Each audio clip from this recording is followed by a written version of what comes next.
Hello, everybody. Welcome to another Comic Boom Comic Source collaboration. We're here with your DC Spotlight for the week of November 7th, 2023. Apologize, it's coming out on the 7th, late in the day, as opposed to the early in the morning or late in the day on the 6th. I had some stuff I had to do yesterday. I couldn't record. Excuse me. So totally my fault. But it's kind of a middling week. There's 9 books. Nothing really jumped out at me. Nothing was really terrible. It was just kind of okay, average week.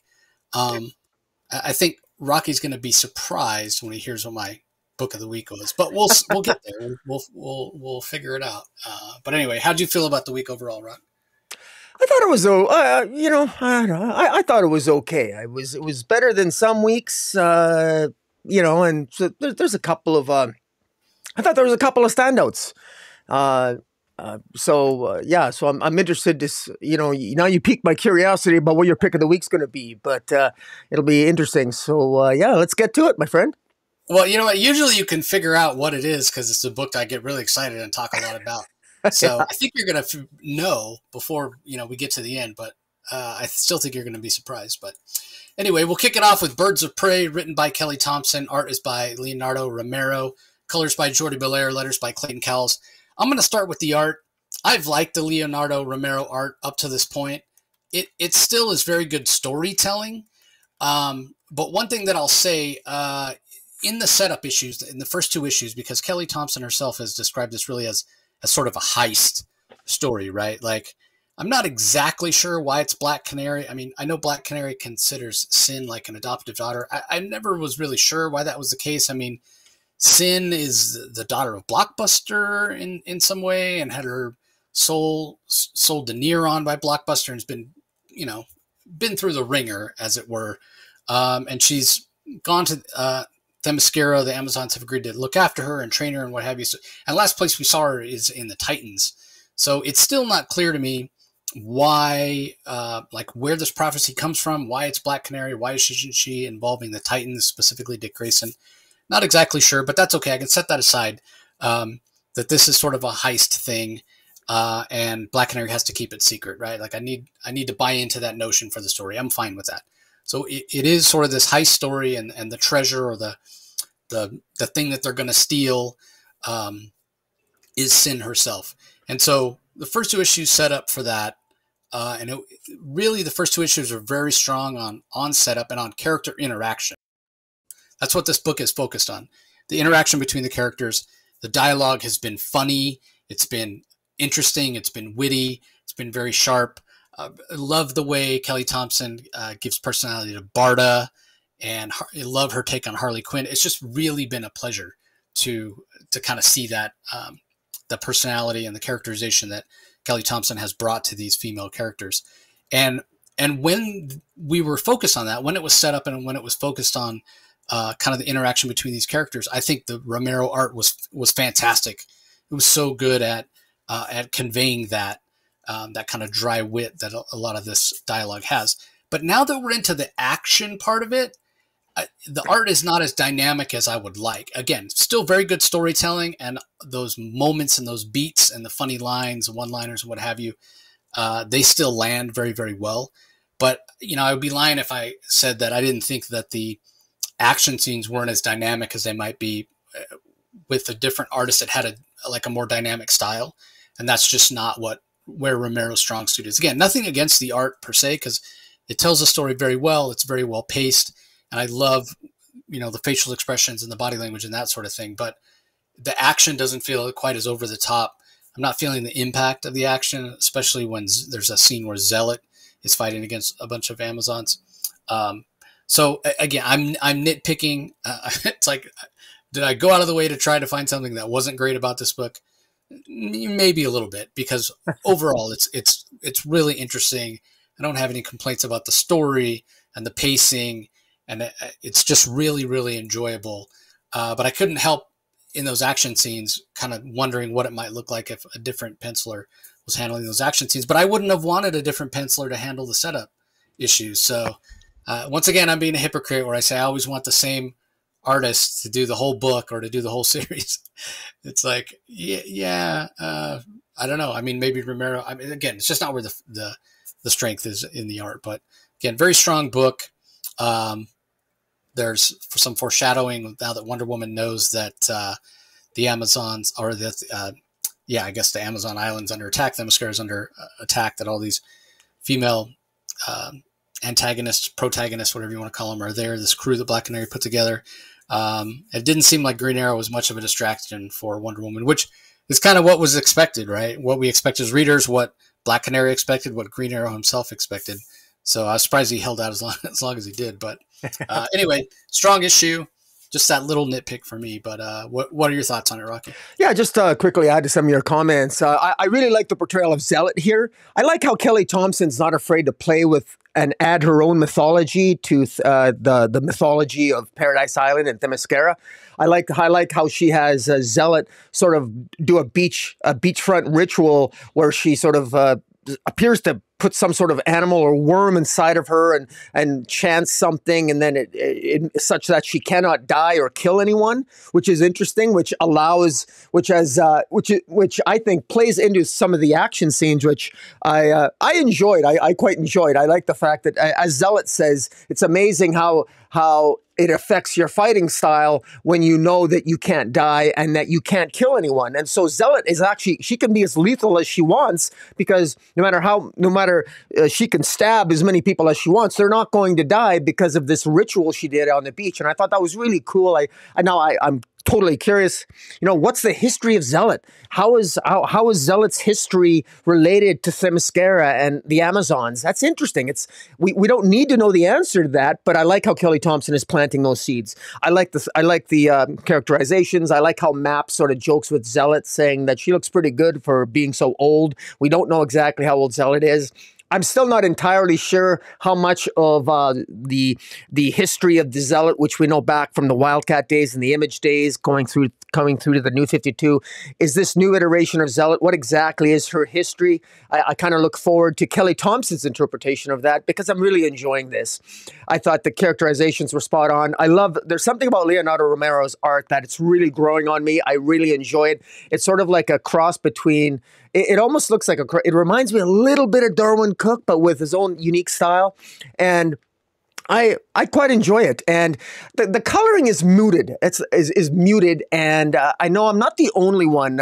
Colors by Jordi Belair. This is an interesting choice by Jordi Belair. It's very deliberate by Jordi Belair. She's usually a little more vibrant on these colors here, but this is a very specific coloring choice. I'm quite certain, because most of the people I've just anecdotally what I've seen online, a lot of people are sort of commenting that they're not a big fan of the coloring themselves, and I can kind of see that. I would like the colors to pop off the page, because I know Jordi Belair can do that, but clearly this is a choice that she has made.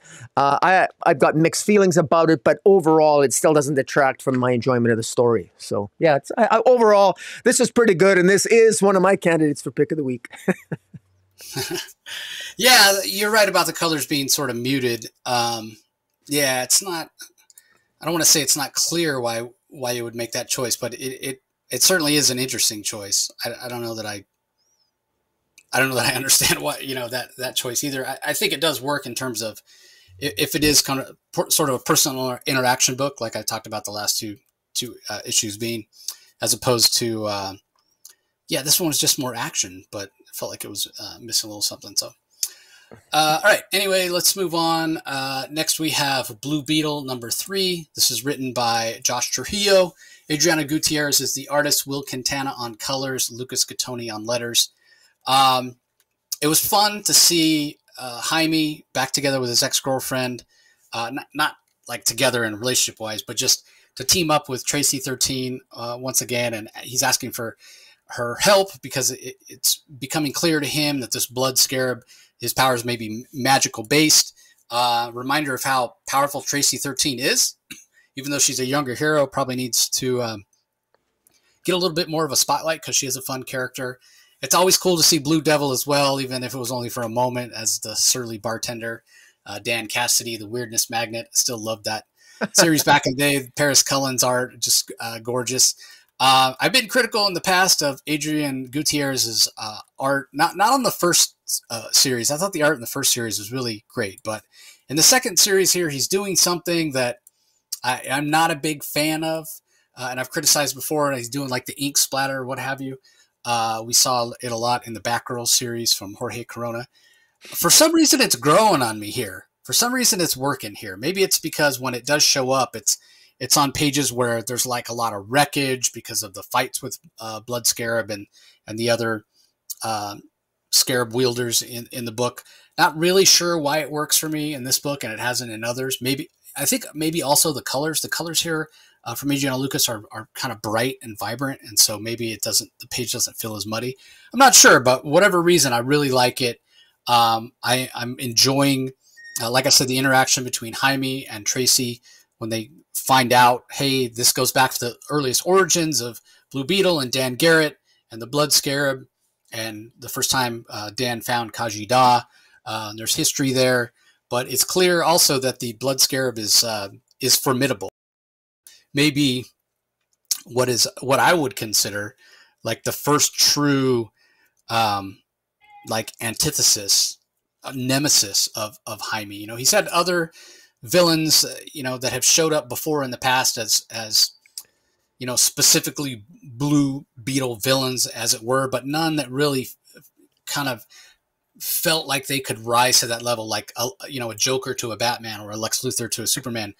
But the fact that Josh Trujillo is tying the Blood Scarab into kind of the earliest times, the earliest origins of Jaime, that works. That really works to make this this villain feel like he could be the antithesis. He could really be the just a villain that is kind of the opposite number, the distorted mirror image of Jaime. So I'm really enjoying that aspect of the story as well. And then the other thing is Jaime himself, right? Like, as much as he is a young hero, he's not as well known. I mean, Infinite Crisis was, God, what, 15 years ago now? Like almost 20. It's been a while. Like, yeah, it's been a while. So, this idea, and I've talked to Josh about this, and he talked about it when he came on the show last, this idea of Jaime as this young, inexperienced hero. And that was sort of what he did in his first series, right? Jaime starts off and his parents send him away to live with his aunt. He's not going to go to college. He seems like a young kid who's a little bit directionless. Even the Justice League, they sideline him.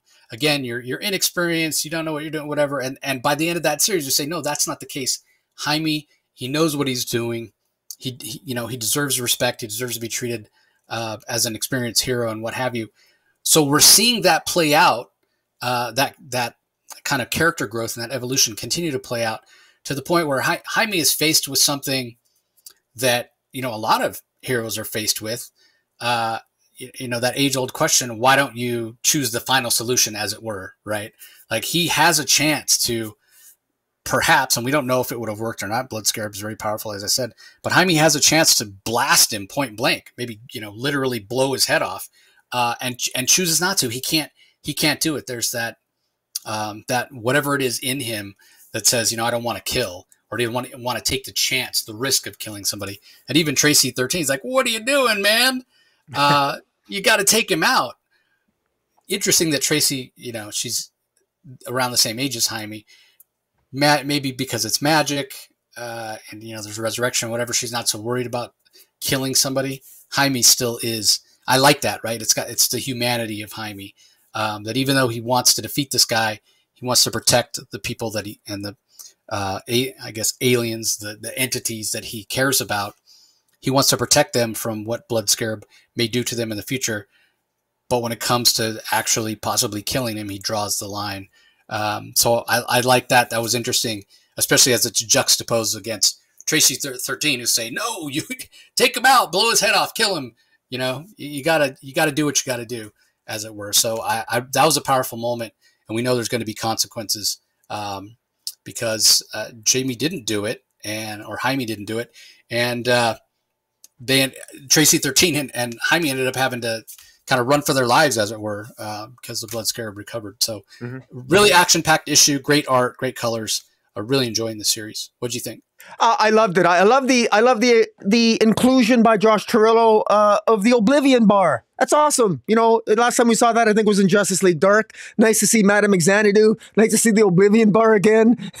That's awesome. I mean, I remember the last week, I think it was under Bendis' Justice League, that in the basement of the Justice League, they got a secret portal to the Oblivion Bar. I thought that was cool. But I like this. What a wonderful thing to incorporate. Particularly, it enhances the magical elements of the scarabs themselves. We got different color scarabs and what have you. I like the fact that it's linked to ancient Egypt. A pharaoh, Khafre, was a corrupt pharaoh who maybe had access to the blood scarab, and the Kafida scarab, which is the blue beetle scarab, was maybe something that was used to incapacitate or to corrupt, or pardon me, to capture and to hold, to keep hidden away the blood scarab from coming loose. But it's clear that this ancient tomb, the Egyptian tomb, is used as the headquarters for blood scarab. Whether or not to use lethal force, you've mentioned it. Tracy 13 holding Jamie to account. Why didn't you use lethal force? That struggle, whether or not to take that final step, the final solution when you're battling a supervillain. All very well done. And I love, look, I think you're like me. I'm not intimately familiar with all the background of Blue Beetle. He's never been one of my favorite characters, but this is accessible. I get it. I can understand what's going on. I don't need to know all the details of Dan Garrett or the New 50 or all the different iterations of Blue Beetle. This is easy to understand. We're at issue 3. I'm invested. I like where this, I seem to have an idea where this is going. I think these villains are compelling. I love the use with the reference to the Oblivion Bar, Madame Xanadu, all the characters. It all works well. And a shout out to the art by Adrian Gutierrez, I think works well. Will Quintana, the colors just pop off the page.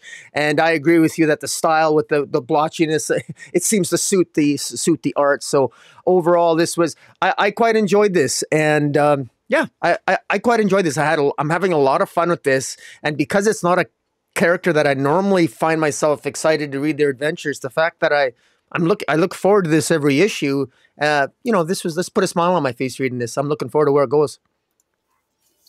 Yeah, again, like Josh Trujillo, that's the other thing that I'll mention before we move on is I know from speaking to him, from having him on the show, he loves Jaime Reyes as a character.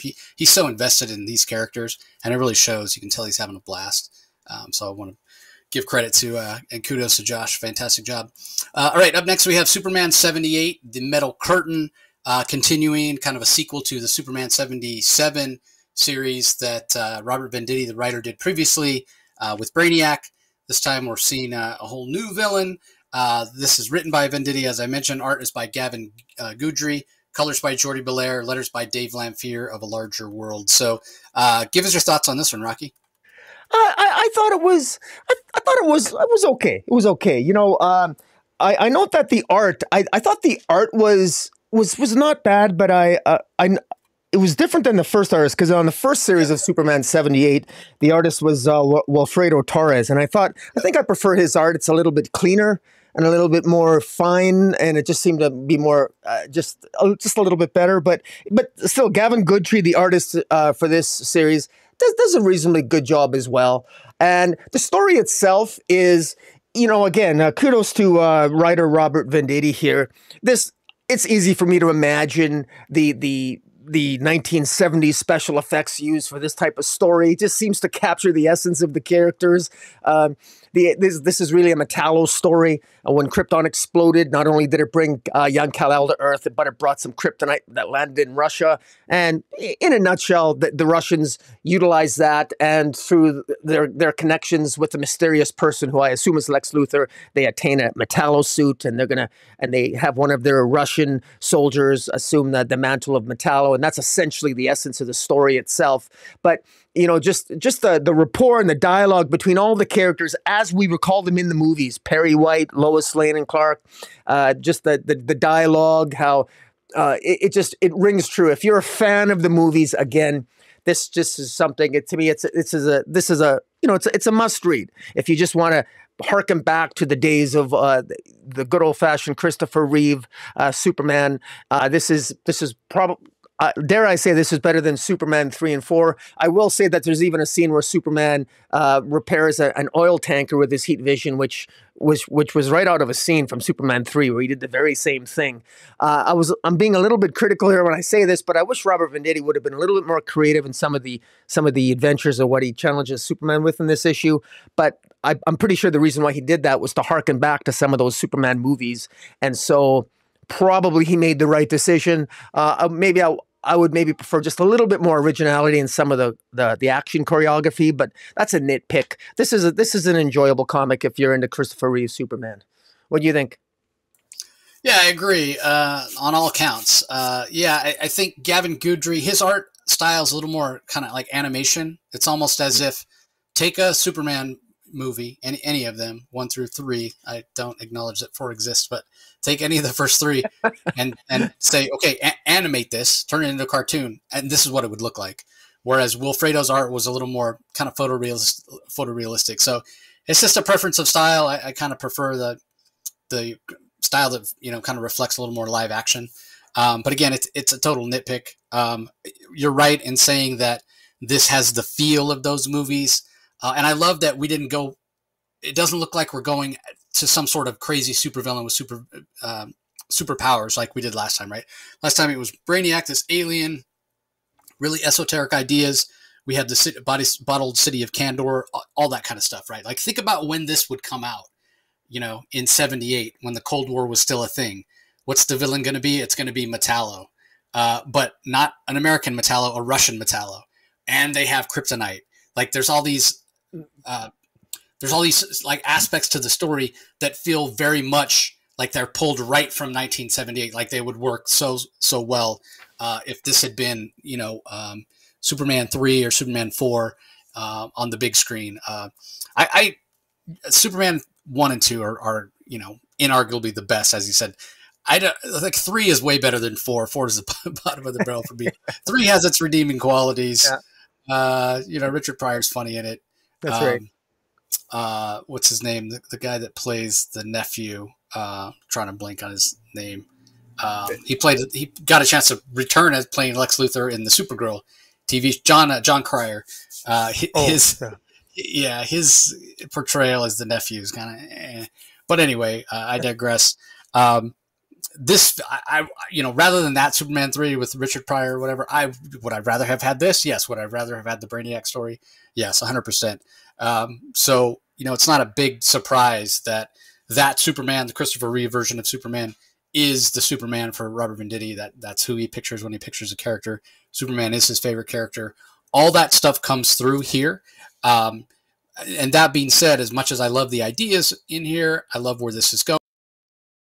The strength of the first series was in the emotion that we got.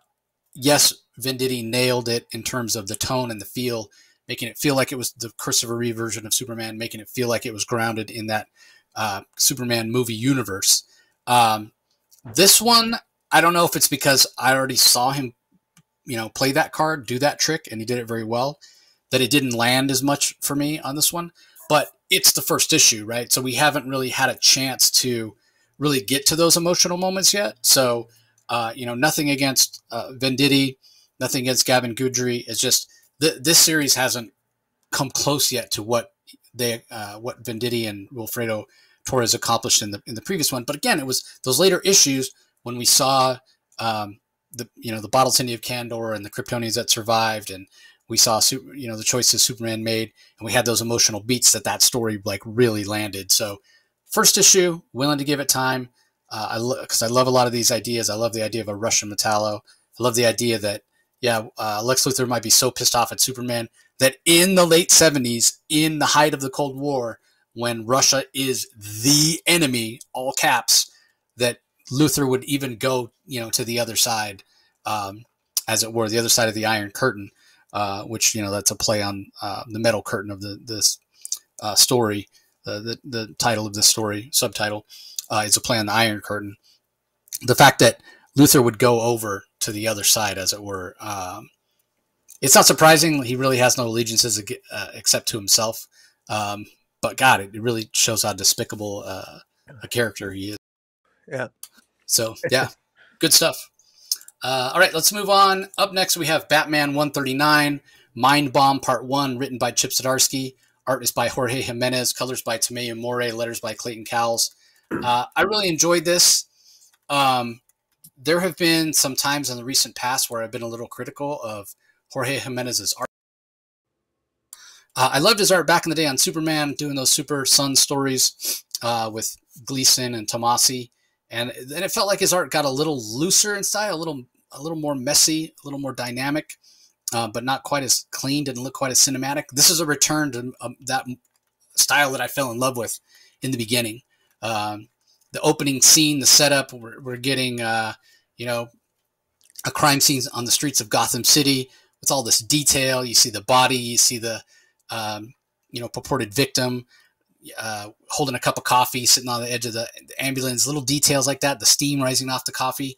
It's just great. The color work by Tomeu More as she's, you know, recalling what happened to the police officers, how everything is sort of monochromatic colored red. Like all of it works artistically really, really well. And as far as the story, you know, it picks up right where we left off with the end of Gotham War, where we see Bruce saying, yeah, so because of what you did, Dick, I'm no longer plugged in to the, you know, Batman network or what have you. I'm going to take the chance to go out on my own, stop putting you all in danger and sort of reset. But how much of that is Bruce? How much of that is Zurin? It's really clear to me, more so than ever, that after reading the story, how much Zdarsky has planned this all out. Like everything is all planned out. We're going back to characters and scenes and story points and plot points and what have you from his series Batman the Knight, when we met a bunch of the people that trained him. That story was way different than Rocky and I expected. It was much more personal. It wasn't this broad overview of seeing him travel around the world. We saw him meet Ghostmaker for the first time. We saw him meet all these other characters. We got to see Henri Ducard, who's a very integral part of Bruce's training, becoming Batman. So really interesting to see Zdarsky set this up and go back and mine a lot of the things that he's doing.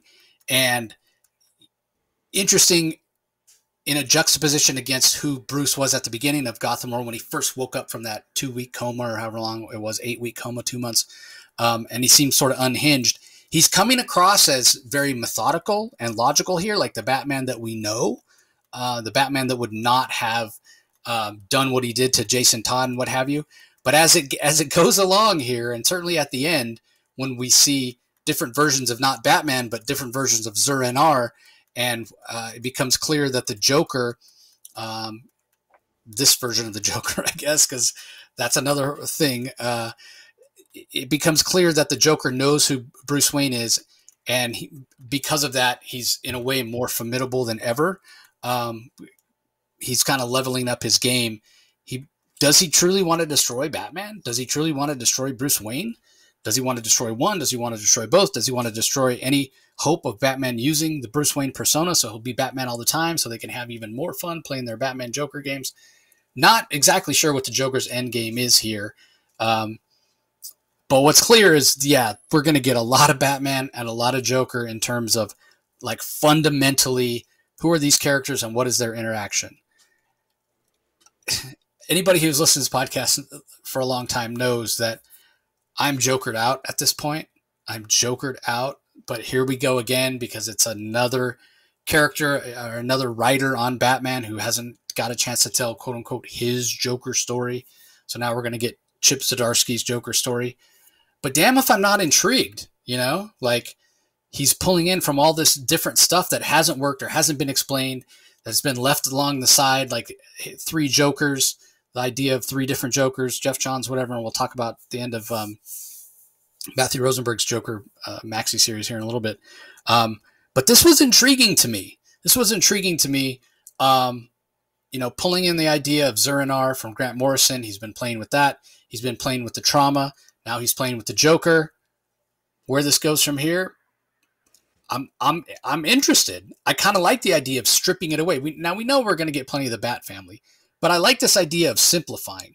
The title is Batman. The title's not Batman Family, right? Like, I know in James Tynan's Detective, we got a lot of that.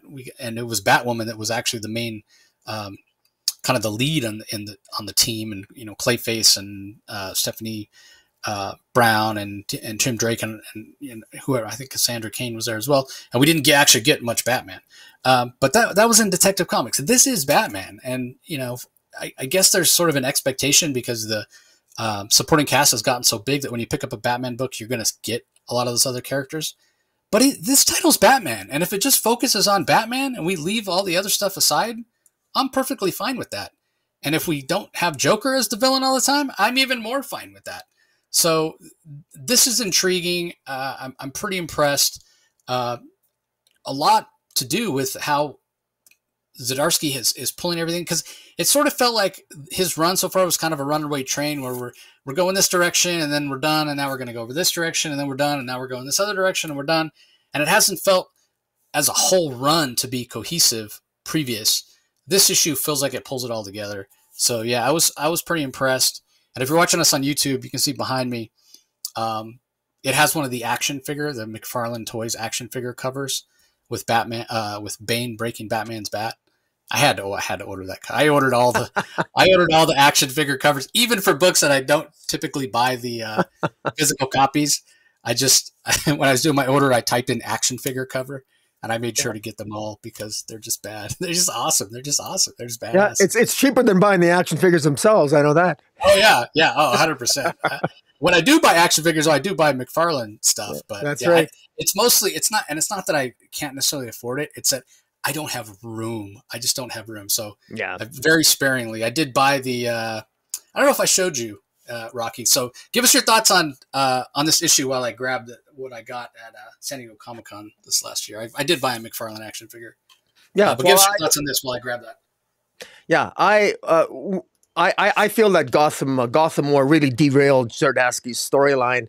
The failsafe storyline was excellent because at the end of it, Batman ends up in another universe, and by the time Batman gets back, what actually happens is that that resulted in the I think it was the Red Hood or whatever the name of that villain was that he faced in the other universe that Batman was on, that he was sent to from failsafe. It ended up that all the Jokers that were killed in all the universes came back to life, and also it was essentially hinted at that all the Zur-En-Oz throughout the multiverse were also essentially brought back, and that's what's revealed here, that all the personalities, all the various Zur-En-Oz from all the Batmans in all the multiverse are now occupying Bruce Wayne's mind, Batman's mind. And the Joker somehow is aware of this, which is very interesting. So the Joker of Earth Designate Zero, our Joker, wants to fight the real Batman, and he's referring to Zur,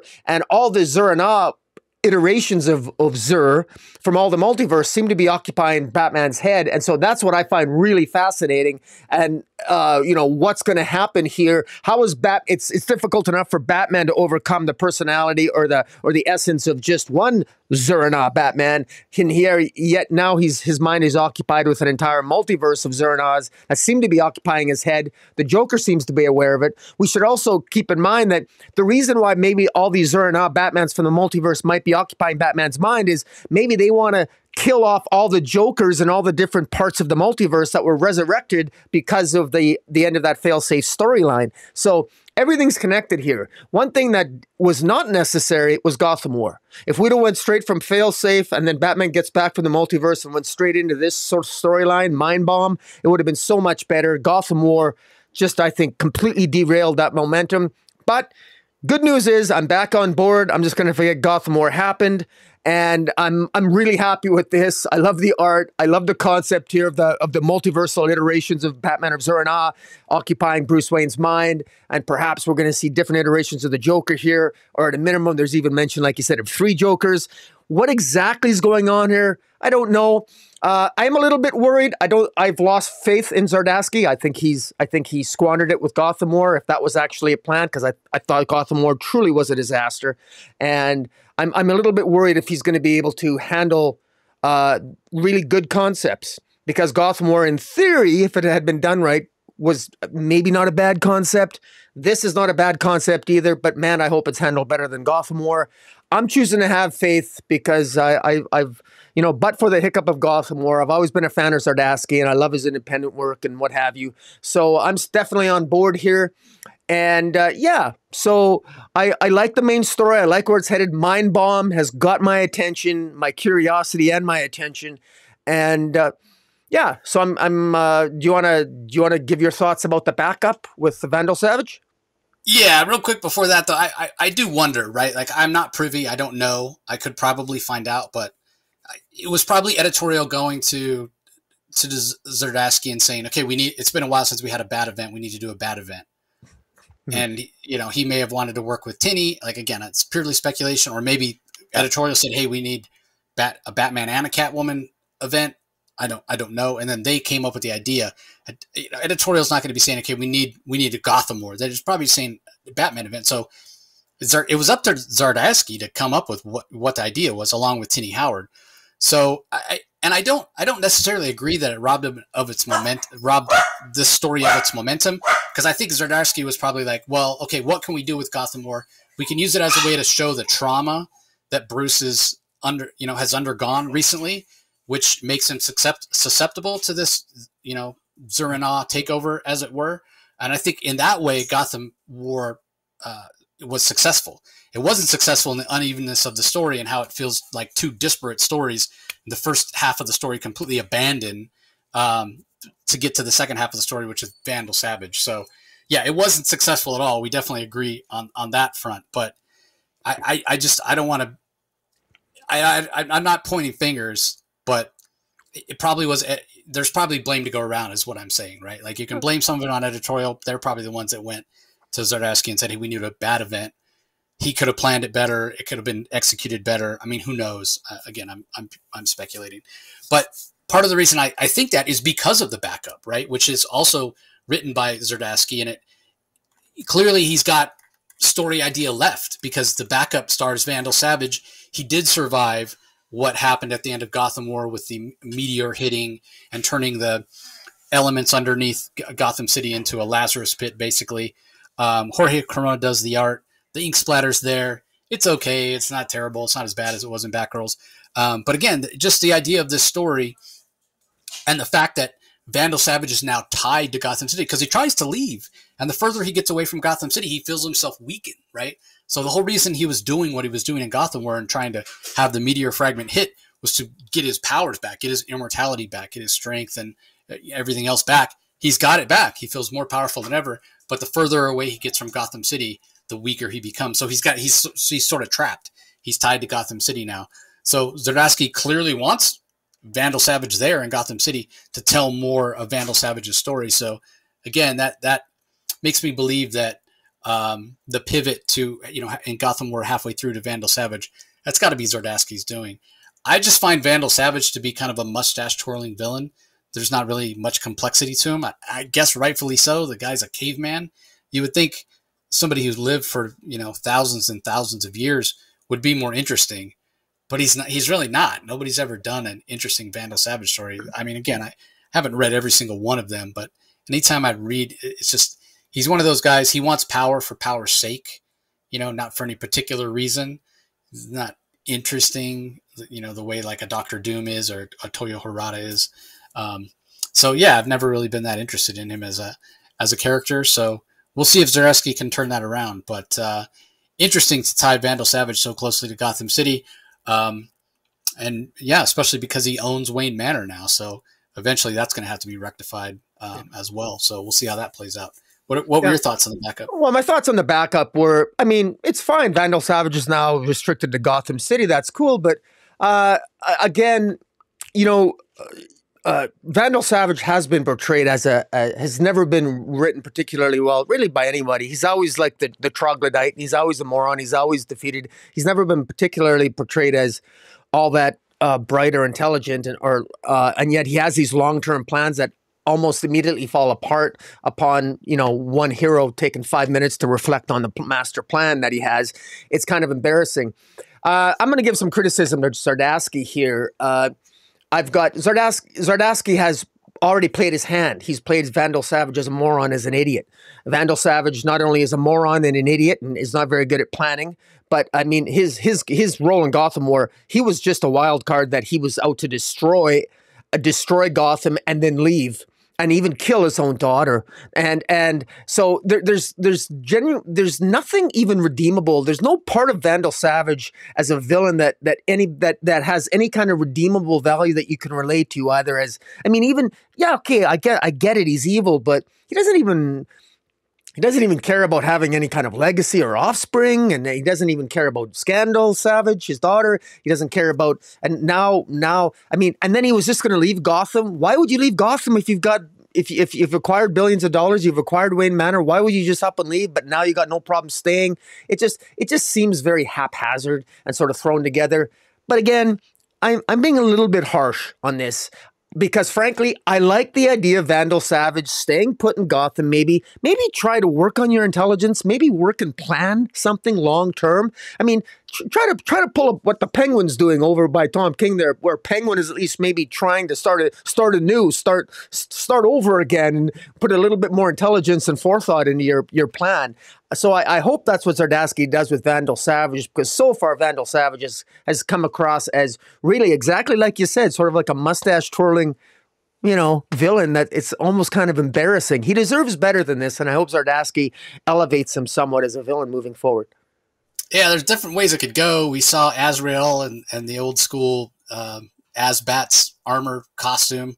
Could we see he owns Wayne Manor? Could we see Vandal Savage decide he's going to rule Gotham Underworld by becoming a version of Batman and take out all the other criminals because he wants to be the only criminal?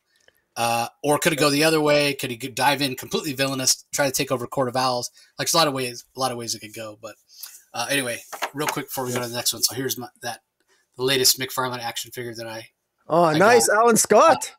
Yeah, it's the Dread Lantern from Metal. Metal. Yeah, so that's why he's got like the glowing eyes and what have you. So yeah, that was a San Diego Comic-Con exclusive. Love Alan Scott. Had to grab that. So anyway, let's move on. We have Fire and Ice. Welcome to Smallville Part 3. Joanne Starr on script, Natasha Bustos on art, Tamara Bonvillain on colors, Ariana Mera on letters. Man, some great covers on this book. The hijinks ensues. Like we've got Jimmy Olsen, even turning into a giant turtle boy here. We've got Ambush Bug, we've got Maxie Zeus, and we have the hijinks of Fire and Ice and them Fire trying to do her own version of almost like Celebrity Rehab, but with supervillains working in this salon that they bought in Smallville. So there's a lot of characters. It's a lot of kind of slapstick humor. So this issue wasn't as successful for me as the last one, which was my book of the week. When it came out, it was so good. And partially because this one just feels like it doesn't flow quite as smoothly. And I think that's everything to do with a number of characters that are in the book. There's a lot of characters with all these different sort of Z-list supervillains that Joanne Starr has brought in. And it does make for some humor, but it does also make for what feels at times like slapdash, like we're going from one gag to the next. The story doesn't really have time to breathe. But some interesting things happen. Love Jimmy Olsen here. Love the burgeoning relationship that might be happening with Fire and the bartender that owns the local tavern, Charlie. So we'll see how that all plays out. And overall, really solid. The Bustos art, Natasha Bustos art, perfectly suits the tone of the story that Joanna Starr is telling. So that works as well. Joanne, I think I might have said Joanna. Joanne is her name. So yeah, this continues to be fun, but it wasn't quite as strong for me as the previous issue. But I think this is going to read really well when it all gets put together. Because just when you think it is only kind of a humor comic, something really dark happens at the end, which is hinted at by Ice. She's like, yeah, there's this thing that happens in Scandinavian countries sometimes where people get sort of possessed and they get so hungry they're willing to eat anything because there are rumors that some of the herds, the cattle herds in Smallville are literally like eating themselves like the cows were eating other cows. So yeah, it seems like something bad's going down. And if this Z-list group of villains that Fire's put together, if they're the ones that have to solve this, whew, man, we're in big trouble. So anyway, what do you think of this issue? Yeah, it was okay. I mean, yeah, this is in keeping with the mood and the tone of the story series from the beginning. I hope that writer Joanne Starrer brings. I hope Livewire shows up because she's actually Jimmy Olsen's girlfriend now, Yeah. Right? According over no, that, not Livewire, Silver Banshee. Silver Banshee, thank you for the correction. Silver Banshee. So, and if I didn't know better, I think Ice has a little bit of a crush on Jimmy Olsen. So it'd be nice to have Silver Banshee show up and scream her jealousy at Ice just for a little bit of drama, because this is riddled with drama, and it's. The humor is there. My favorite character is still the bartender. The bartender seems to have a very good sense of humor because one of the ape character gives him a terrible haircut, but he's clearly there to simply hit on Fire. And he's well, again, that's the funnest part. The rest, there are a lot of characters here. I guess one of the things I would note is I wonder, and this is a mild criticism. Is that what's the point of having this in Smallville if you're basically having a whole slew of characters from all over the DC universe, and is it really necessary? Why did this have to take place in Smallville? This could have been in any city where a hero showed up, and they could have opened up a salon anywhere, other than the fact that it just justified the title. I don't think it was. Where does the Smallville element really come into play now? It seems less and less relevant as the story moves forward. Again, minor nitpick, because that's really not the point. It's a fun comic, and the humor is there, and so and I have to say I am entertained, and I'm not skim reading it. I'm enjoying it. Primarily off the strength of the second issue, and this one didn't disappoint either. So I am curious to see if there's going to be further surprises moving forward, and hopefully Silver Banshee will show up. So, yeah, it is interesting. You mentioned that. Yeah, so it's in Smallville, but yeah, we've had Jimmy Olsen showed up. We've had Superman show up already. So, would this have been better suited to be in Metropolis? But again, Metropolis being more metropolitan, that's where the word comes from. Gets to tell a little bit more of a fish out of water story, I think, placing it in Smallville. So, all right, up next we have Shazam, number 5, written by Mark Waid, art by Dan Mora, who's also credited as a storyteller. Alejandro Sanchez on colors and Troy Petrie on letters. What do you think of this? Sorry, just let me get ahead here.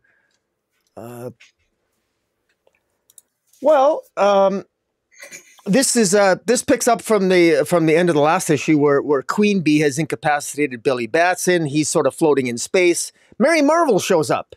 And there's a couple of very interesting moments here. Mary Marvel shows up, and to revive Billy Batson, she does something very interesting. She even though she gets her, she wants to wake Billy up because he's floating in space. He's got to change back into Shazam, or he's going to be killed he's going to die in space because of the vacuum of space. And she calls upon the lightning of Shazam, but she can't call upon her Amazonian goddesses because she gets her, when she says Shazam, she's actually calling upon the Amazonian goddesses because of what recently happened to her at the end of Trial of the Amazons.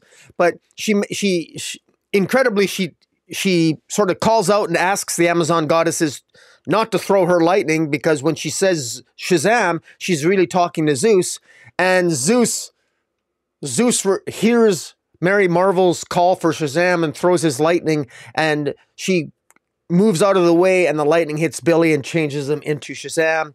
And so Mark Waid is playing loosey-goosey with the Shazam, with the Shazam mythology, but goddamn if it doesn't work, because it is kind of fun. And it ends, there's Billy Batson. He resents the fact that the gods of Shazam, that Zeus and that Mercury and Achilles and Hercules, that he doesn't like being used by them, and that they're exerting their personalities through Shazam whenever Billy becomes Shazam, and so he wants to give up the power of Shazam, and he's prepared to do that at the end. But then his, of course, Freddie Freeman pops in at the end and says, "Screw you, Billy! If you don't want to assume the mantle of Shazam, I will do so, because we you shouldn't speak for all of us." There's that sense there that at some point this storyline at some point was maybe moving toward. There's been some focus or hints about what about the rest of the Shazam family? What about the Marvel family itself? Is it just going to be Billy Batson and Mary Marvel, yeah, as having their own respective Shazam powers? What about the rest of the orphans that make up the family of Billy Batson? And Freddie Freeman seems to be taking it upon himself by saying, "Hey, man, what about us?" And so. I'm curious as to where this is going. Queen Bee. I like the Queen Bee seems to be taken off the field. I should say that Shazam's powers here. Mark Reed really seems to like he seems to be extremely powerful. Shazam. You really see how powerful Shazam is with his strength. Here. I thought the art was fantastic. Dan Moore's art is just really.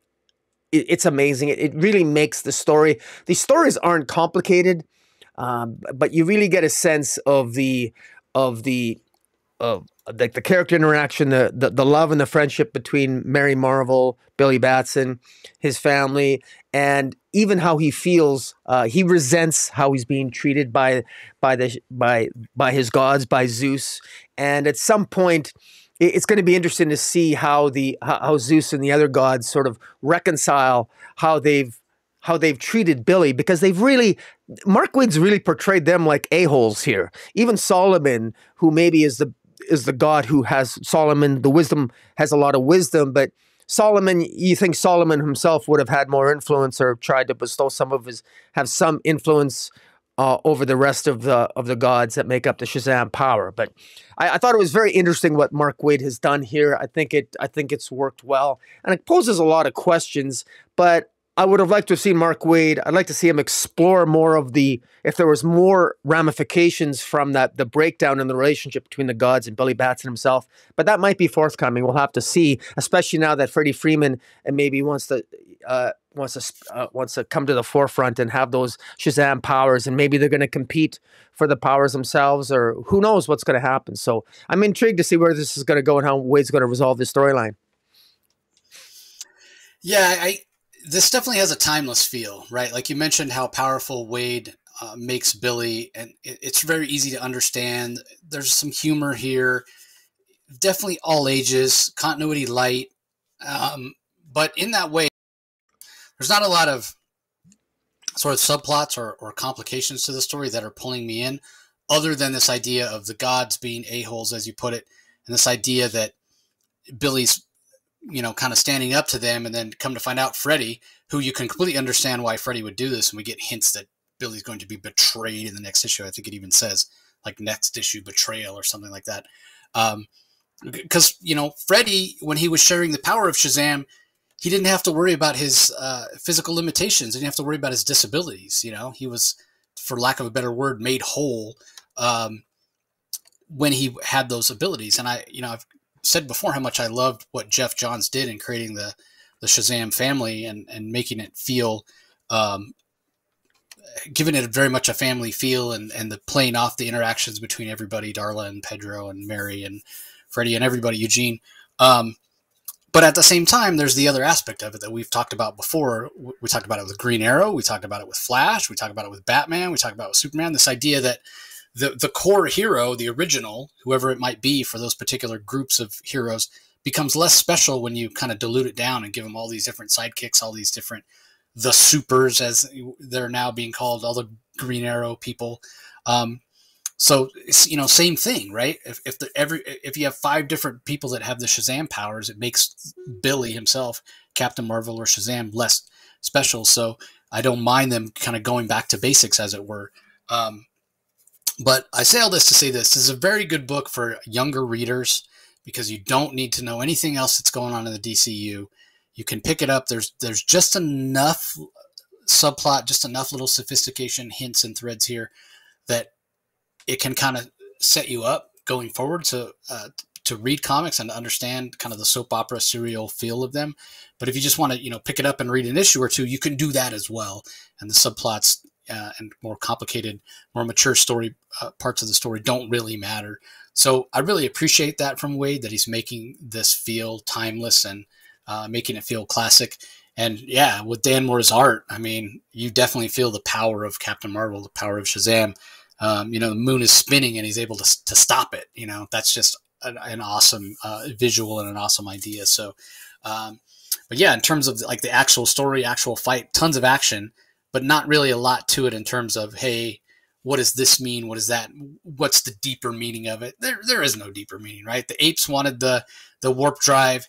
They tricked Billy into going to the moon and fighting against Gargax, and that's what happened, right? There's not really any, deeper meaning or, struggle to understand and mature adult themes or whatever. So again, that's why I think this is fantastic for kids.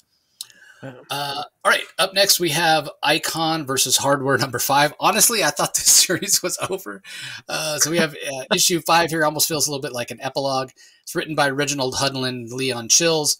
We have pencils by Yasmin Flores Montanez and Dennis Cowan. Inks by Montanez and John Stanisi. Colors by Christopher Sotomayor. Letters by Anworld Design. Interesting what it sets up going forward. We get the battle that picks up right where the last issue left off, with Icon going back to her, or Rocket rather, going back to her school, fighting against the quote-unquote super Karens that have ulterior motives, very conservative, want to boss everybody around. But we could also say that the females that are there that have this kind of love superhero group, that they have their own motives as well, right? And they say, yeah, we can take, Rocket, now that we defeated these super Karens, we can take over the school. We'll make it over. We'll make it our new headquarters for the Love Corps, and we'll teach young women to deserving young women, not these spoiled rich kids that have been here before, how to be great leaders, and female empowerment and all that sort of stuff. And that's all well and good, but that bothers Icon, right? Because Icon feels like, I don't want to say Rocket necessarily owes him, but everything he's done recently is all because of Rocket, right? Like he was just hiding out in his mansion, content to just let time pass until, hopefully technology on Earth advanced to the point where he could build a ship to get back to his home planet.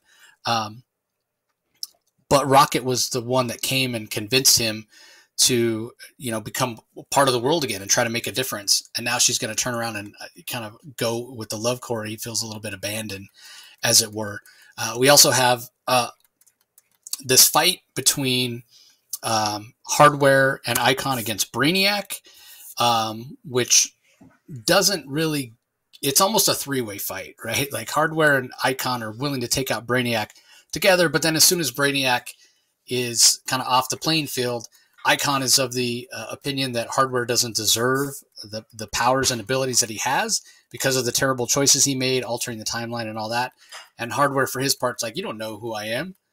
I'm not giving up. You could take away everything I have. I would just rebuild it. So there's some animosity there as well, which hints at possible future problems between the two of them.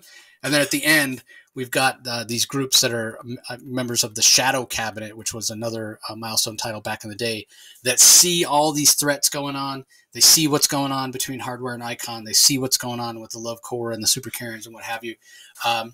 And they're worried about what's to come. And so they say it's time for the Shadow Cabinet to be reborn. So a lot of moving parts. Like I said, it definitely feels like an epilogue to the story that's been going on in these different comics and Hardware and Icon. We had some hints of the Shadow Cabinet here or there in some of the one-shots or milestone anthologies that have come out. So this definitely feels like setup for kind of the next portion, maybe call it milestone 2024. So we'll see how that all plays out. What I am kind of surprised, like back in the day, I enjoyed Hardware. I mean, I think it's fair to say that Curtis Metcalf was sort of the African-American version of Tony Stark. Here he's sort of dialed up to 11, if you will, in terms of like arrogance, and almost to the point of not that he's villainous, but that he's blind to his own shortcomings, and he comes across as kind of a dick. which Tony Stark can be portrayed that way as well. But yeah, he's totally over the top. Doesn't listen to reason. I mean, I don't blame Icon for going, you shouldn't have these powers and abilities and technology because look what you did with it. Like, and you and I talked about it when we were reviewing the first few issues. Like, have you never studied time travel? Have you never seen a sci-fi movie? Like, what part of going back and changing things did you think was a good idea? Like, you're Curtis Metcalf, you're supposed to be a genius, and that's like one of the most idiotic and moronic things you can do. So, yeah, again, I think it's his ego that blinds him, right? Like, he's one of those people, he doesn't stop to say, should I do this, right? Like, he's more, can I do this? Can I figure out a way? Can I figure out an invention? Can I figure out technology? Can I figure out a way to do what I want without thinking, should I be making this decision? Should I be traveling back in time to try to change things? Well, the answer is no, dumbass. The answer is no. You'll only make things worse. We've seen it time and time again. So, and again, the art is solid. It's very in keeping with the tone and the feel of the art that we've had from Milestone all along. I mean, Dennis Cowan, he did art for Milestone back in the day. He's part of the Milestone family, so it's no surprise that when you've got his art on the book that it feels very much like a Milestone book. So yeah, not 100% sure how much it was necessary for what came before with the first 4 issues, but it definitely feels like it sets up Milestone, the whole universe going forward. So we'll see how that all plays out next year. What do you think? I thought that it's clear by the end of this what writers Reginald Hudlin and Leon Chills were going for, but it's been a very choppy ride, to be blunt. These 5 issues have been very choppy, very not particularly well paced, but yet it's very clear where they're trying to head here, and it's now revealed in this issue that really the whole point of this series was to show how the Milestone universe is really it's broken up. They're not particularly united. And Icon and Rocket, they're basically separated. Icon doesn't get along with Hardware. Icon doesn't get along with Rocket. It's clear that the most intelligent, level-headed person in the room is Icon. He clearly is level-headed. He knows what he's doing. He can see straight. He's not crazy. Hardware is borderline, is extremely narcissistic. Can't see that he's a potential Kang the Conqueror. I mean, in fact, he basically became Kang the Conqueror in a sense, and then he decided to undo it when things went awry. At least he had the self-awareness to know to undo all the harm he did. Meanwhile, there's other forces at play. The Shadow Cabinet's going to have to rise to the occasion in future storylines because of this breakup between Icon and Rocket and Icon and Hardware. I find it interesting that the relationship between Icon and Rocket is so bad. Rocket is really showing her immaturity. She has some nonsensical notion that she wants Rocket to see her as an equal. I mean, and I don't know if this is me just making an observation about the characterization of Icon and Rocket, or maybe a criticism of what what Hudlin and Chills have done with the characters. But I've always thought of Icon and Rocket as being sort of a father-daughter like relationship. It's been more of a paternal relationship between Icon and Rocket.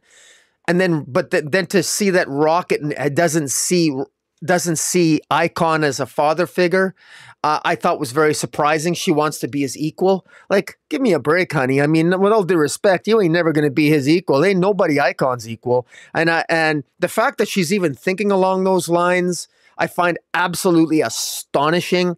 And she wants to join the Love Corps, and they defeat literally a bunch of Karens.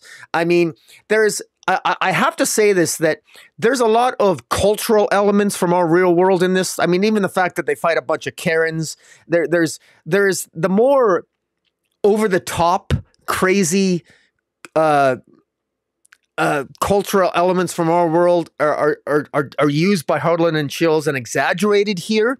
And even the way they dispense with Vandal Savage, what was the point of having Vandal Savage in this storyline? He just shows up out of nowhere, and then he's killed. He's killed immediately by just sort of like he's killed and he's done. What was the point of even having him in this storyline to begin with? It just seemed like a lot of this stuff was, these characters were used but not really fully explored. And in any event, end of the day here, I understand where the storyline was going. I just wish more could have been done with these characters in an interesting way. But at the same time, I kind of like where these characters are at, but I would like to see more development in the tension and the drama between these characters. And I would like to see some consequence. I mean, one of the things that really disturbs me here is what's the consequence to what Hardware did? He hasn't suffered a consequence. Where's the consequence? It's more like, and then this happens, and then this happens. Well, what's the consequence from what Hardware did? He hasn't learned any lesson here. What happens? I mean, everything he did, he managed to undo. It just seems too conveniently wrapped up. There should have been some consequence, some price to pay, and there wasn't. And so I would have liked to see more than that, more consequence moving forward. It's only 5 issues. I realize there's only so much they can do, but I'm being critical in this regard only because I've really enjoyed these characters, having not been really familiar with the characters in 96 moving forward, and I think they've got more potential than what has been shown here. And I say that with great respect to the writers because I am on board to see where this Milestone universe goes into the future. Yeah, it's a great point. Curtis Metcalf, he hasn't caused a problem for himself that he hasn't been able to fix yet. So why would he worry about the consequences? If I do something wrong, I can just fix it. Yeah. That would be what the story somebody needs to tell. You know, he screws up and he can't fix it. And then maybe he'll learn some humility. I don't know. I guess we'll see. Yeah. Okay, moving on. It's a series that we've struggled with. It's finally coming to a close. The Joker, the Man Who Stopped Laughing, issue number 12. Matthew Rosenberg is the writer. Carmine Dijon-Domenico is the artist. Romulo Fajardo Jr. on colors. Tom Napolitano on letters. We found out last issue that one of the Jokers that we thought was the Joker, that he himself thought was the Joker, was actually just a Joker henchman, that the Joker himself turned into a Joker to cause more chaos and forgot that he did it. So it was very anticlimactic in that way to find out that, yeah, it wasn't some big conspiracy or whatever. It was just something that the Joker did, and the Joker's so insane that he forgot he did it. And so, if anything, this fake Joker is even more nihilistic because he knows he's not really the Joker. What's the point? So he comes up with this plan to load a train full of Joker gas, and he's going to, turn the train speed, all the way up, and he's just going to crash it right into the central train station in Gotham, and it's going to blow up, and the gas is going to go everywhere, and everybody in Gotham is going to be turned into a Joker. The real Joker wants that Joker dead, even though he's been reminded that, hey, you did this, I don't care, there can only be one of me, what have you. And so he's trying to stop him. And then we see Jason Todd, who, kudos to Matthew Rosenberg. It probably threw him for a loop that in the middle of him telling the story over in Gotham War, we have Jason Todd becoming a scaredy cat. And so he's like, well, how am I going to reconcile that? He's, an important part of my story. He can't be running around after Jokers if he's a scaredy cat. So he comes up with this idea that the Joker himself wants to be sure that Red Hood can be there at the end, or the fake Joker, the Red Hood can be there at the end to try to take out the actual Joker. So he exposes him to just a tiny little bit of fear gas, which wakes up the psychotic side of him, is the way it's explained. So kudos to Matthew Rosenberg for finding kind of an in-continuity way of solving that, even if you can't think about it too much because it doesn't really make sense. I mean, it's all comics. How much sense does it make that you can give somebody something that makes them scared every time their adrenaline's released? That doesn't make any sense either. But yeah, interesting dynamic between fake Joker, real Joker. Everybody's playing everybody against each other, and they're all trying to play all sides. In the end, Jason Todd is able to save the day. He's able to crash the blimp, the dirigible that the real Joker had used to track down the fake Joker on the train. Jason Todd takes over the blimp. He crashes it into the train, so it explodes but goes into the water, so the gas doesn't escape as the bridge is, or as the train is going over a bridge over water. And both Jokers jump off. While they're in the water, one Joker cuts the other Joker's head off, and the Joker that emerges, all his hair's burned off from the fire, and his clothes are all burned off as well. Because while they're fighting, you can tell which is the real Joker and which is the fake Joker. Fake Joker's wearing like a purple long sleeve shirt with green overalls, and the regular Joker's wearing like his classic purple suit. But they fall in the water. One Joker cuts the other Joker's head off. He emerges. His hair's burned off. He has no clothes.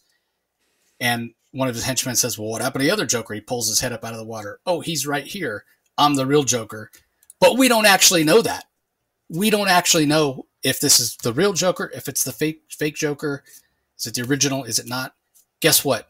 It doesn't fucking matter. And that is the whole point, right? I don't think it took this convoluted story, 12 issues with art that at times was chaotic. It didn't take this much to get there. I get it. You put the name Joker on a book and it sells. So, DC wants to sell comic books, what they're in the business of. But this could have been 3 or 4 issues to get to the same point. And again, it goes back to what's going on with 3 Jokers, what we saw in the 3 Joker series from Jeff Johns and Jason Fabok, whether you want to think of that as in continuity or not, with what Batman found out from the Mobius chair. There are 3 Jokers. There are multiple Jokers. These 2 Jokers on the train talk about, it's going to crash the train to Gotham City, create a bunch of Jokers. Even when they decide to jump from the train, right before they decide, they say, hey, here's the deal. We'll leave, we'll get out of this, we'll escape, and we'll each go our separate ways, agree never to see each other, but it'll be great that each of us will know there's another Joker out there causing chaos. So again, it's just reiterating this idea that the Joker isn't any one person. It isn't any one, linked to any one man. Instead, it's this idea of chaos and being an agent of chaos or whatever. I don't know if that makes the Joker a more interesting character, a less interesting character. In a way, goes back to what I was just saying before about this idea of diluting down an idea because it's not special anymore. I mean, I was initially intrigued about the idea of 3 Jokers, but it's in that moment when Batman's on the Mobius chair and goes, what? There's 3 Jokers? But even, after taking 3 seconds to think about it, no, I'm not in for 3 Jokers. 1 Joker's too many for me because it gets overused. Now you got 3 Jokers. He's going to be in every book every month. He's going to turn into Amanda Waller at this point. So I'm not in for the idea of 3 Jokers. I'm not in for the idea of it's not just one specific guy. In a way, isn't that depressing to think anybody could become a Joker? Anybody could be exposed to a little bit of Joker toxin or, Joker toxin mixed with fear gas and will become psychotic and nihilistic. Like, what a depressing idea about who we are as humans, right? So I guess I get the point of it. Like I said, the Joker's more of an idea than an actual person. And we don't even know if this was the real Joker or the fake Joker or whatever. All we know is it doesn't matter. And I guess that was the point of the story. So in that way, if that was the goal, that's what you're going for. Hey, mission accomplished. I don't particularly like where we got to.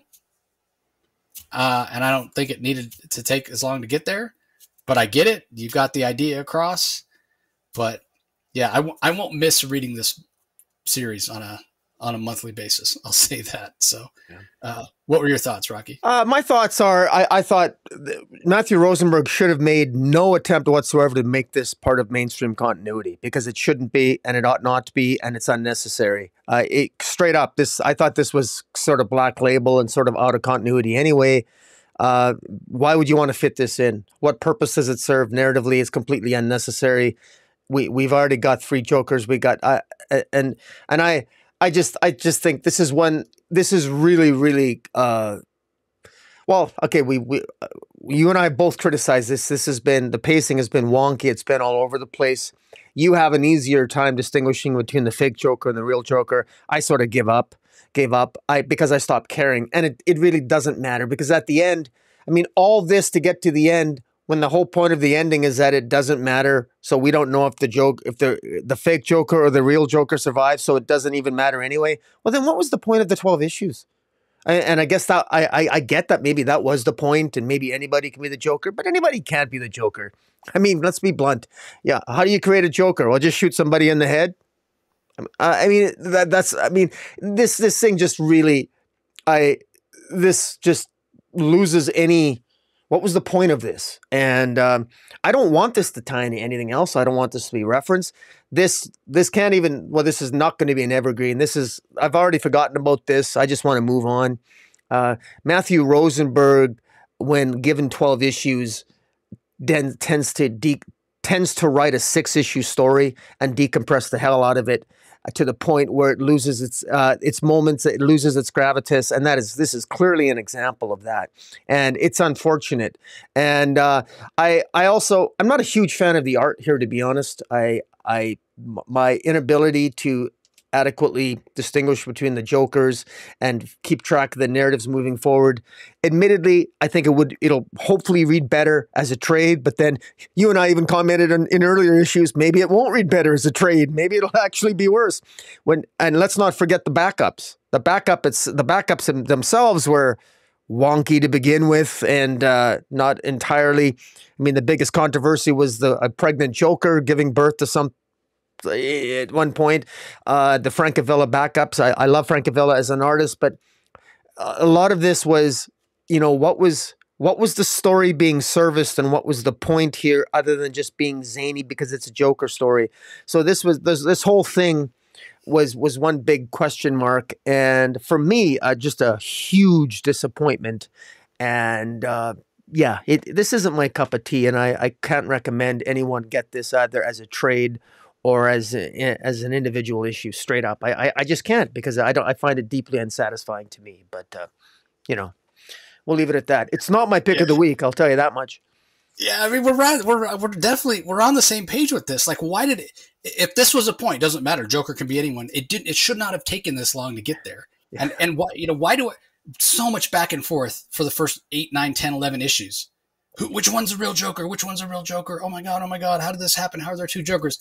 And then we found out last issue. Oh, he just shot one of his henchmen, exposed him to Joker talks, and now he's a Joker. Wait, what?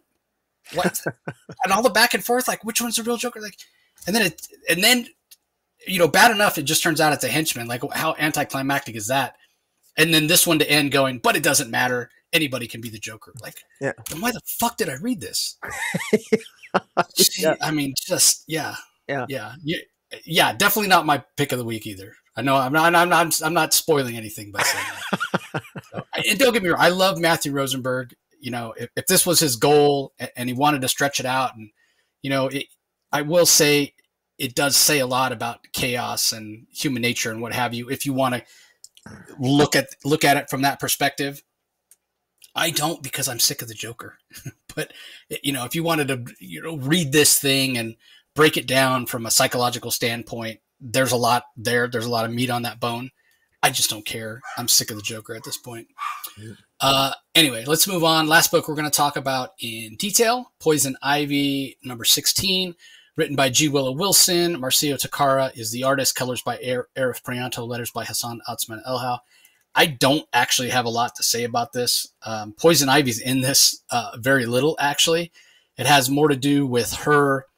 She's been having dreams. She's thinking back on when she had the Lamia spores and she was out sort of traveling the country, people that she infected. She found out last issue, or maybe it was the issue before, that that those Lamia spores were still out there in the wild because she had infected people and they were mutating. And so now there are strains of the Lamia spores that are, outside of her body that she can't control, the way she can sort of keep the ones inside her in check and sort of control them. Certainly has been able to keep them from killing her. But the fact that it's been out there and it's mutated and it's causing problems. And so it focuses on one particular guy that she infected. He's mutated. The spores take him over, and he wanders off into the woods and looks like he infects some other people, and they're all headed to Gotham City, and I'm assuming are going to be confronting Poison Ivy at some point. So a bit of a setup issue. She realizes that she should have seen this coming, but she didn't, and now she's going to face some, speaking of facing consequences, she's going to be facing some consequences of the poor decision she was making early on in this series when she thought the Lamia spores were going to kill her. And, she, in her defense, she didn't think she was going to be around. So why would she really have cared what was going to happen in the world after she was gone? But my favorite part is the little blurb for next issue. Again, speaking about consequences, it says, next, muck around, find out. And we all know if you just change one letter, it sounds a lot like another saying that is out there on the internet a lot of times these days. Definitely looking to reap what you sow, or having some karmic justice coming forward. So, definitely set up issue. The Marcia Takara art, very strong, as it has been throughout the series. His art is not the cleanest, and it's not a style I typically really enjoy, but it lends something to the organic feel of the book, which the book is Poison Ivy. You want it to feel organic as much as it's set in Gotham City currently. So we're not getting necessarily a lot of scenes out in the forest or whatever, what have you. Typically, the style of art that Takara brings helps to kind of break that up. Although we do get a few scenes in the forest here, because like I said, this guy that's infected and has basically been taken over by the spores. I mean, I kind of took it as he like died, and he's just like the embodiment of the spores. The spores kind of resurrect him and are fully in control. There's nothing left of who he was as a person. Yeah, almost like a walking Floronic dead or something like that. Yeah, almost yeah, like, exactly. So, yeah, we'll see. Poison Ivy mucked around, and now she's going to find out. Yeah, I really like what J. Willow Wilson has done here. How she's sort of like she's taken the plot element from the very first issue. The idea that initially Poison Ivy wanted to wipe out the world as some sort of twisted gift to Harley, and ultimately it was discovered over the last 16 issues that these Lamia spores that she had that had infected her, and that Poison Ivy sort of created with her body chemistry. They kind of mutated, and they weren't so much a bioweapon, but they were biosurveillance that Jason Woodrow, the Floronic Man, wanted to use, but she defeated Jason Woodrow. And she thought that the Lamia spores had basically like a virus eventually dissipated and weren't much of a threat. But what has happened, and as the story describes, is that through the various interactions that Poison Ivy has had over the last 16 issues, these Lamia spores have mutated into something far more deadly and have sort of changed the people that have been exposed to the Lamia spores into these sort of like, they're able to communicate to Poison Ivy through the mycelial network. And Poison Ivy has been able to hold off her own contamination, her own infection, because she's got powers, but even her powers at some point may not be enough to protect her from becoming these sort of like undead Floronic plant-like creatures that are walking around like zombies. And so this is very much a disease of Poison Ivy's literal own making. And, and you mentioned it, the teaser of the title of the next issue, Muck Around. Well, Muck Around, replace the M with an F. That's exactly what Poison Ivy's been doing a lot in this series, is effing around. She's been having her fun with Harley and Janet from HR, and they've been having a lot of fun and been fairly irresponsible, quite frankly, and not paying much attention to the Lamia spores. And there's consequences here, and that's very important. It's not just, and this happened and that happened and that. Finally, there's a consequence here, and will Poison Ivy be able to address it? And what's going to be the price that Ivy pays, or Harley, or someone else? I personally wouldn't lose sleep if Janet from HR dies. But that's just me. But I like that. I like that there's consequences to all these things that have happened over the previous 16 issues, and I'm curious as to see what J. Willow Wilson has in mind to resolve this rather large storyline that's been developing since this series began. Yeah, I mean, this wasn't originally supposed to be an ongoing, so yeah, kudos to her for bringing it back around to, like you said, the earliest ideas of the story. So anyway, that does it for the individual books that are on sale this week. There are some collections. Let me pull it up. We've got Superman Volume 1, Supercore, so that collects the first issue of the Joshua Williamson Superman book, Superman title that's coming out currently. We've got Catwoman Volume 3, Duchess of Gotham trade paperback that collects 51 through 56 of the Tini Howard run. And we've got Absolute Batman, The Court of Owls hardcover, which collects a bunch of the Scott Snyder and James Tynion stuff, basically Batman 1 through 11, which is mostly Snyder, but there are some backups by James Tynion. We've also have a new edition of DC, The New Frontier Deluxe Edition hardcover from Darwin Cook. That is a seminal read. If you've never read it, treat yourself. Absolute evergreen title, gets to the heart of who the DC characters are.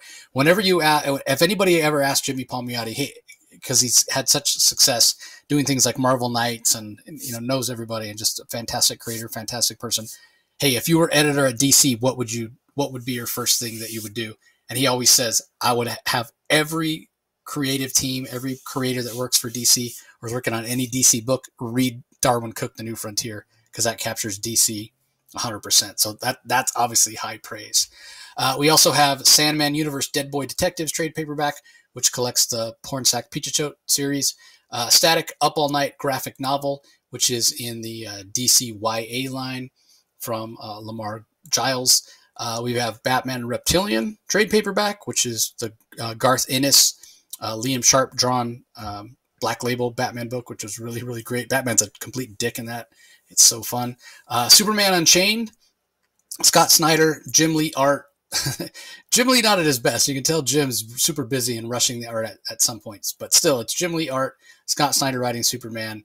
One of my favorite Superman, not really a villain, but Wraith, one of my favorite Superman adjacent characters of all time, who's never been seen before or since. I love him, love his visual as well. Yeah, it would be fantastic. Like if I ever got Jim Lee to do a commission for me, it would be Wraith from Superman Unchained.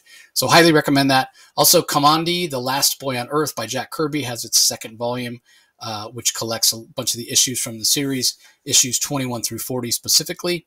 And then we also have Wonder Woman, The Golden Age Omnibus, Volume 5 hardcover, which collects Wonder Woman's issues 35 through 47 and Sensation Comics 90 through 104 from the Golden Age. So tons of covers, or tons of collections this week, rather, if that's your thing. So moment of truth, Rocky, book of the week. What are you giving your nod to? Yeah, definitely. My pick of the week is Birds of Prey. Nothing. What Kelly Thompson has done here. I'm impressed. I'm glad that she left Marvel to come over to DC. I'm thoroughly enjoying it. It's actually, I wish, I want DC to give her more work. 3 issues in, I'm enjoying it. It's a lot of fun. She seems to capture the voice of the characters. She's thinking outside the box a little bit. I enjoy her dialogue. She understands the characters. There's humor. There's fun. It's action packed. And 3 issues in, and it's a high recommend for me. What about yourself? Yeah, despite the fact that Joker is in it, my book of the week is Batman 139. More Joker than you can shake a stick at. But I love how Zdarsky's pulling everything from his entire run, even that Batman, the Night series that we talked about and covered I think it was last year or earlier this year. You may have started toward the end of last year, but yeah, he's even pulling in stuff from there. Yes, it's the Joker. Yes, the Joker's messing around, knows Bruce Wayne's identity, but even so, just pulling all this stuff in and making it fun, and maybe at the other end of this, it does serve as somewhat of a reset for Batman and gets him back to his roots. It's so tough, right? Like you've created all these characters. They're in all these other media. James Gunn is, getting ready to sort of launch a new DC cinematic universe. So you don't want to really put any characters, in mothballs where they can't be found. But at the same time, what would it be like to just turn back the clock, right? Like think about back when Frank Miller did Batman Year One. There was no Robin. There was no Batgirl. There was no Tim Drake Robin and, Spoiler and Signal. And, it was just Batman, and it worked and it sold really, really well. They would never go back now. It's a different time. It's a different age. But man, it would be nice to have things a little streamlined. But anyway, I digress. I'm curious to see where this all goes. So I'm giving Batman my book of the week. So that's going to do it for this episode, everybody. Appreciate you joining us as always. Again, apologies it came out one day late. Totally my fault.